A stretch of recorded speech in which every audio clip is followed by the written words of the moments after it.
കുട്ടിയുടെ കഥയാണിത്. ജോസ് കോത്തുരുത്ത് എഴുതിയ മിഠായി കഥകൾ എന്ന പുസ്തകം എനിക്ക് വളരെയധികം ഇഷ്ടമായി. ഇതിൽ ഗുണപാഠം നിറഞ്ഞ ചെറിയ കഥകളാണ് ഉള്ളത്.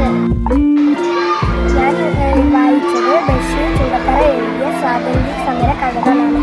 ഇതിൽ സമരത്തിൽ ചെയ്ത ആളുകളുടെ കഥകളാണ് ഇതിലുള്ളത്.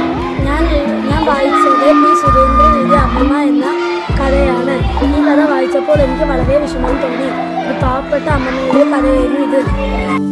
മലയാളത്തിലെ വിശ്വപ്രസിദ്ധ കഥാകാരൻ വൈക്കം മുഹമ്മദ് ബഷീറിന്റെ ഉമ്മനെ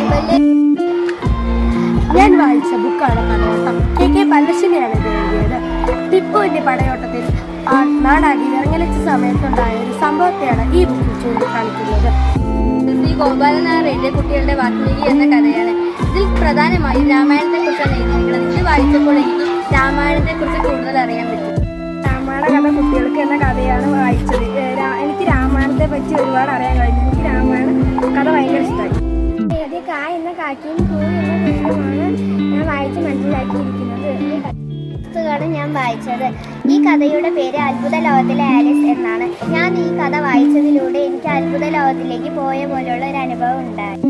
എൻ്റെ കഥയെന്ന മാധവിക്കുട്ടി എഴുതിയ ഒരു കുരുവിയുടെ ദുരന്തം എന്ന കഥയാണ് ഞാൻ വായിച്ച് മനസ്സിലാക്കിയിട്ടുള്ളത്. ശ്രീദേവി അമ്മയുടെ വടുതല